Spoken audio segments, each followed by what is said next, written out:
All right. So you want to talk about something that still has people talking, like, what, 50 years later? Oh, yeah. The Kennedy assassination? Definitely. But we're not, going down the usual rabbit hole of conspiracy theories or anything. Right.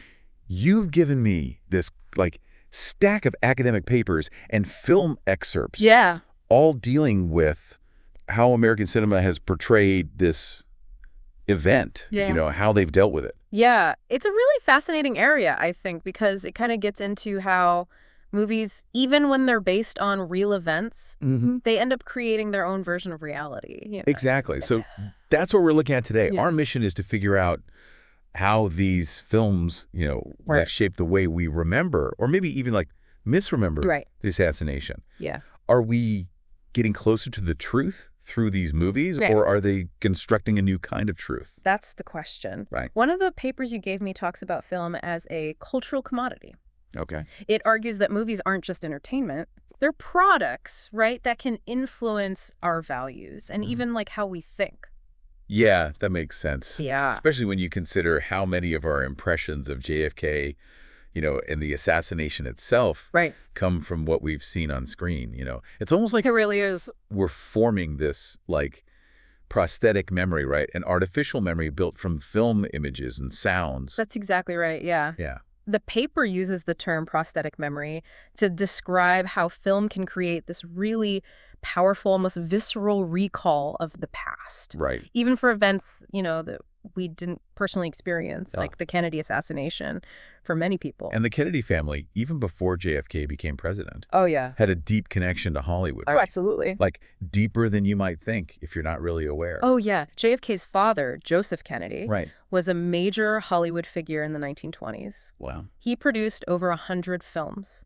So JFK, grew up around the movie industry. So he was used to it, Oh, yeah. Completely comfortable. Yeah. Comfortable with the cameras, understood how storytelling works. Absolutely. It almost feels like, it set the stage for his presidency. Yeah, yeah. The way his image was crafted and projected. For sure. And that makes the tragedy of the assassination even more impactful in a way. Yeah. It wasn't just about losing a president. It was about losing this almost mythical figure, right? Yeah. A symbol of hope and promise. And the assassination really shook America's sense of security. Oh, yeah.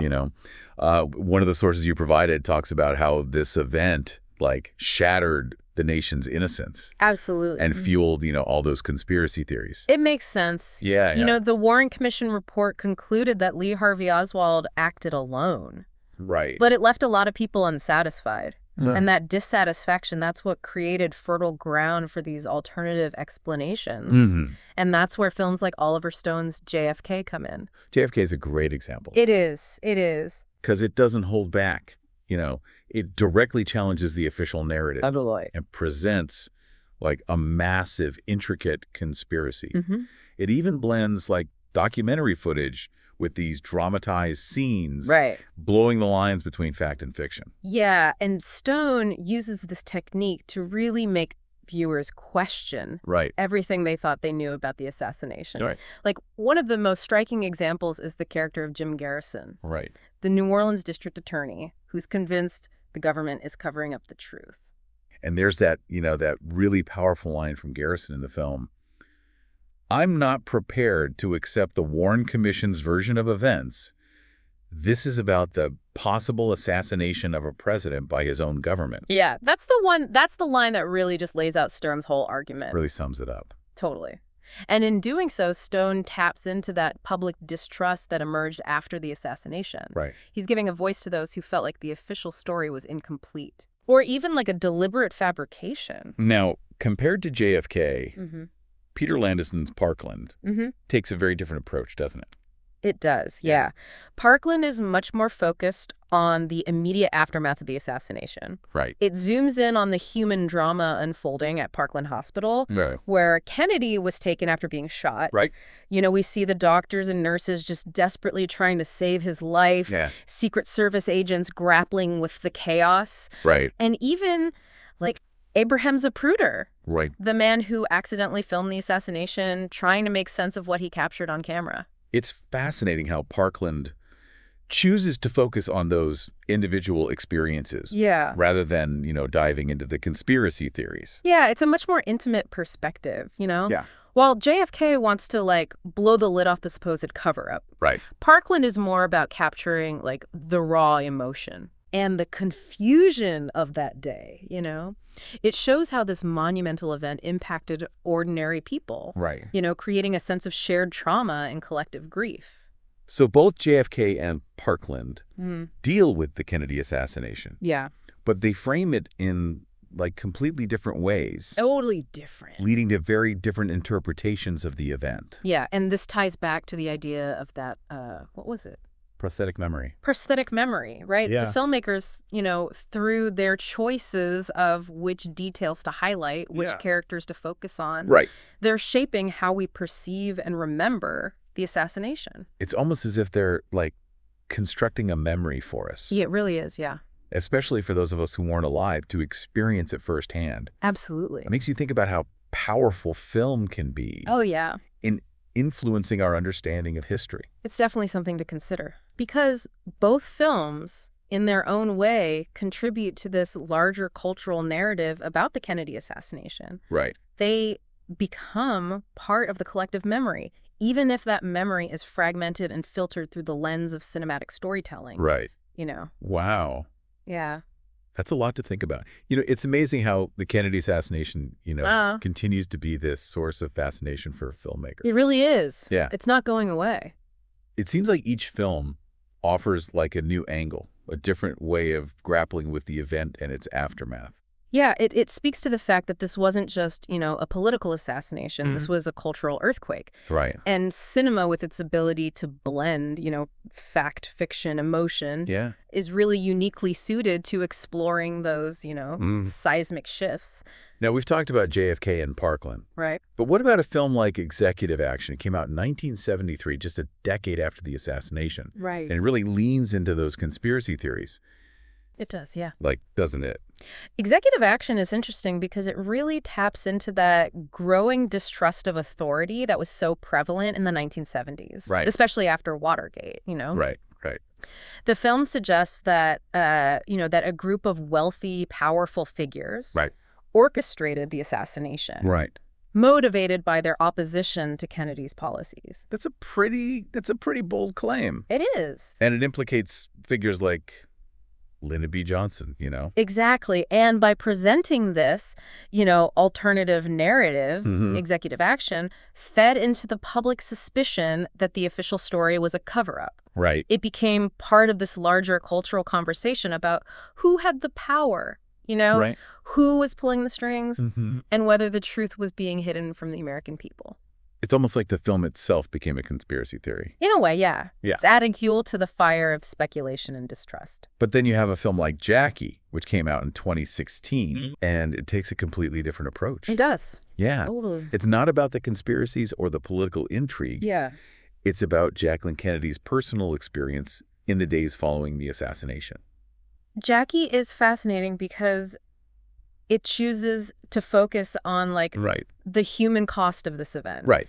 It avoids getting bogged down in the specifics of, who did what and why. Yeah. Instead, it explores Jackie's grief, her strength, and her determination to, preserve her husband's legacy. Yeah, and Natalie Portman's performance is it's incredible. It is. It really captures Jackie's grace, vulnerability, and her almost fierce intelligence. Absolutely. You get a sense of the weight she's carrying, the burden of history that's suddenly fallen on her shoulders. And in doing so, Jackie offers a different kind of truth, It's not about uncovering the facts of the assassination. Right. But it's about understanding the emotional impact. It reminds us that beyond, the political machinations and the conspiracy theories, there were real people. Yeah.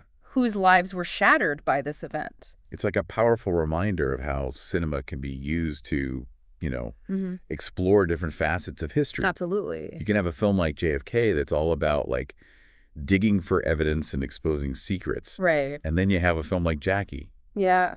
That's about exploring the interior world, of someone who's caught in this whirlwind of history. Yeah, and both approaches contribute to our understanding of the Kennedy assassination and its enduring legacy, you know? Right. One might be more focused on the what and the why, Yeah. while the other is more interested in the how Right. and the who felt it most acutely. It raises the question of how much historical accuracy is necessary in films like these, you know? That's a good question, yeah. Yeah. Should they strive for strict adherence to the facts? Right. Or is there room for artistic license and interpretation? Right. What's the balance? One of the academic papers you shared argues that while historical accuracy is important, it shouldn't come at the expense of emotional truth. Okay. So the paper suggests that films can be both informative and moving. Right. That they can offer insights into the past while also acknowledging the subjective nature of memory and interpretation. So it's a balancing act. It is. You want to be truthful to the historical record, but you also want to create a compelling and thought-provoking experience for the viewer. Absolutely, and that's the beauty of cinema. It allows us to engage with history in a way that's both intellectual and emotional. Right. We can learn about the facts of an event, while also experiencing its human dimension, its impact on the lives of individuals. And we've talked about several films that deal with the Kennedy assassination. Yeah. Very directly. Right, head on. Yeah. But what about films that touch on similar themes that explore like anxieties and fears that surrounded this event? Right. Even if they don't explicitly depict it. Yeah, that's a great point. Yeah. One film that comes to mind is The Manchurian Candidate. Okay. Which was released in 1962, just a year before the Kennedy assassination. The Manchurian Candidate. That's a pretty intense film dealing with like brainwashing and political conspiracy. Oh, it is. It is like really intense. And while it's not about Kennedy specifically, right, it reflects this growing paranoia about political manipulation and the potential for violence that was certainly present in American society at the time. It's almost eerie how the film, in a way, kind of like foreshadows the events that would unfold just a year later. Yeah, there's definitely a sense of foreboding there. It makes you wonder if art can sometimes, reflect or even anticipate the anxieties and fears of a society that's like on the verge of a major shift. The paper that discusses The Manchurian Candidate argues that the film really tapped into this collective unconscious fear. Okay. Of hidden forces at play, individuals being manipulated for sinister purposes. Yeah, really scary stuff. And this fear, which was already present in American culture, right, was only amplified by the Kennedy assassination, It's like the assassination kind of validated those fears. He did. Yeah. Confirming that the world was, indeed this dangerous and unpredictable place. In cinema, in its own way, became a way to process those fears, to explore them in a safe and controlled environment. Right. It provided a space to confront those anxieties, to grapple with the uncertainty of a world where even, a president could be struck down in broad daylight. Okay, so we've covered a lot of ground here. We have. We've talked about films that directly address the Kennedy assassination. And we've also, touched on films that reflect the broader cultural anxieties of that era. Absolutely. But beyond specific films, what can we say about how cinema as a medium has shaped our understanding of this event? Yeah. That's where things get really interesting, I think. Yeah. These films, taken together, contribute to this larger cultural narrative about the assassination. Right. They shape not just our knowledge of what happened, right, but also the meaning we ascribe to it, know? Yeah. It's like they're pieces of a puzzle. It is. Each offering a glimpse of this bigger picture, even if that picture is ultimately fragmented and incomplete. And that fragmentation, I think, is part of what makes this event so compelling, Yeah. The lack of a clear, universally accepted explanation just leaves room for speculation, interpretation, and artistic exploration. It's almost like the assassination has become like a cultural Rorschach test. It has, yeah. With each film reflecting, the anxieties, the beliefs, the values of the time in which it was made. Yeah, think about it. Executive action. Yeah. Released in the midst of Watergate. Right. It reflects this, deep suspicion of government and a belief that power is often wielded in secret. While Jackie, coming out decades later, is more interested in the personal toll of tragedy and the resilience of the human spirit in the face of unimaginable loss. And JFK, with its bold accusations and stylistic flourishes, speaks to this desire for truth, even if that truth lies outside the official narrative. So it's not just about remembering what happened. It's about, like, grappling with the why and the how, the enduring mysteries and the unanswered questions.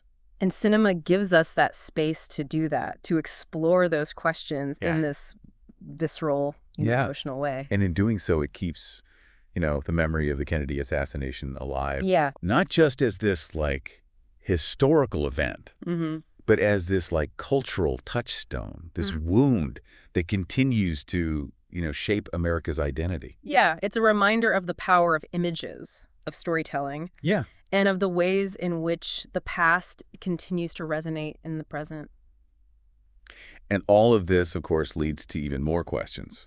Yeah. It feels like we've only scratch the surface here. Oh, yeah. How many layers there are to the Kennedy assassination and, its portrayal in film. It's not just about the event itself. It's how it, like, feeds into this larger narrative about America, about, lost innocence and about, the search for truth. Absolutely. It's true. Yeah. And one of the things that, like, strikes me is how JFK himself has become almost this mythical figure in these films. He's often portrayed as this, charismatic, almost like tragic hero, which further adds to that sense of loss. And the enduring fascination with his assassination. Thinking about those, like, larger-than-life portrayals, a film like 13 Days comes to mind. Okay. It focuses on the Cuban Missile Crisis. Right. And shows Kennedy as this incredibly, strong, decisive leader who managed to, steer the world away from nuclear war. 13 Days is a great example of, how a film can really contribute to this mythologizing of JFK. Right. It reinforces this idea of him as a, brilliant strategist, a man who possessed, like, the intelligence and courage to navigate incredibly complex and dangerous situations. Yeah. And then, when you juxtapose that image with the suddenness and brutality of his assassination, it really heightens that sense of tragedy. It's almost like the contrast between his, like, perceived strength during the Cuban Missile Crisis and then his vulnerability in Dallas. Yeah. Makes the assassination, like, even more shocking and, in a way, more significant. It does, yeah. It adds to that feeling that something, like, precious was lost, a potential future that was just, abruptly cut short. Yeah, it's really sad. It is. And that feeling, that sense of loss and, like, unfulfilled promise is something that, so many of these films tap into. They do. It's part of what keeps the Kennedy assassination, like, relevant. Even decades later. Yeah. It becomes a symbol of a turning point in American history, this moment when, the nation's innocence was shattered. Yeah, definitely. Okay, so we've talked about a lot of different films here. We have. JFK, Parkland, Executive Action, Jackie, 13 Days, even, The Manchurian Candidate. Right. Are there any other films that you think are essential to understanding, like, how cinema has shaped our perception of the Kennedy assassination? But one film that I find particularly interesting, even though it doesn't, like, explicitly depict the assassination, is The Parallax View, which came out in 1974. Parallax View. That's one I haven't seen. Yeah, you should check it out. But the title itself, I mean, it suggests, like, a distorted perspective, like there's more to the story than meets the eye. Exactly. And that's what makes it, so relevant to our discussion. The film doesn't offer any answers about the Kennedy assassination, but it reflects this atmosphere of paranoia and distrust that just permeated American society after the event. It suggests that there are, like, these powerful forces at work shaping events from behind the scenes. Puppet masters or something. Yeah, and that the truth is often just elusive. Really hard to find. Yeah. So even though it's not, like, directly about JFK, the Parallax View captures that, that mood of the time, the sense that something was deeply wrong. Yeah. That the official narratives, couldn't be fully trusted. Couldn't be trusted, yeah. Yeah. Which ties back to, our earlier discussion about Yeah. prosthetic memory and how films can shape our understanding of history, even if, unintentionally. Right. So it's something to be, like, mindful of. Yeah, right? Absolutely. As we engage with these films, we need to remember that they're, right. interpretations, not objective accounts. They offer perspectives, they raise questions, they invite us to think critically about, the events they depict. So after this, deep dive into the Kennedy assassination, and its, portrayal in American cinema, what's the biggest takeaway for you? What's the so what of all this? Well, for me, I think it's the realization that the Kennedy assassination, it's not just like a historical event that happened in the past. It's a, it's a living memory. It's constantly being reshaped and reinterpreted through the lens of cinema, Yeah. And these films, whether intentionally or not, contribute to this larger cultural conversation about power, truth, and the fragility of American democracy. One of the papers you provided talks about how these films, despite their different approaches and perspectives, all contribute to this, collective myth-making. That's a great point. Around the Kennedy assassination. They offer different pieces of the puzzle, but they all contribute to this larger narrative that goes beyond, just the historical facts. Yeah, they tap into our emotions, our fears, our hopes. They do. And they shape how we remember and how we make sense of, this pivotal moment in American history. It's powerful stuff. So even though decades have passed, right. the assassination continues to, haunt us. Yeah. To make us question. And to challenge our assumptions about the world. Exactly. And cinema provides a powerful platform for exploring those questions, for grappling with the complexities of, history, memory, and myth. Well, I think that's a great place to, wrap up our deep dive. It's been, really fascinating to explore these different films. Yeah, I agree. And to consider how they've it shaped our understanding of the Kennedy assassination. Indeed. And as we've seen, there's, no single answer, no definitive interpretation. The assassination remains like an open wound. Yeah. A source of just, endless fascination and debate. Yeah. And that's what makes it, such a rich and rewarding subject for, cinematic exploration. So, to you listening, we leave you with this. Right. What's your interpretation of the Kennedy assassination? Good question. How has cinema influenced your understanding of this event? And what do you think it tells us about, ourselves, about America, and about the enduring power of both history and storytelling?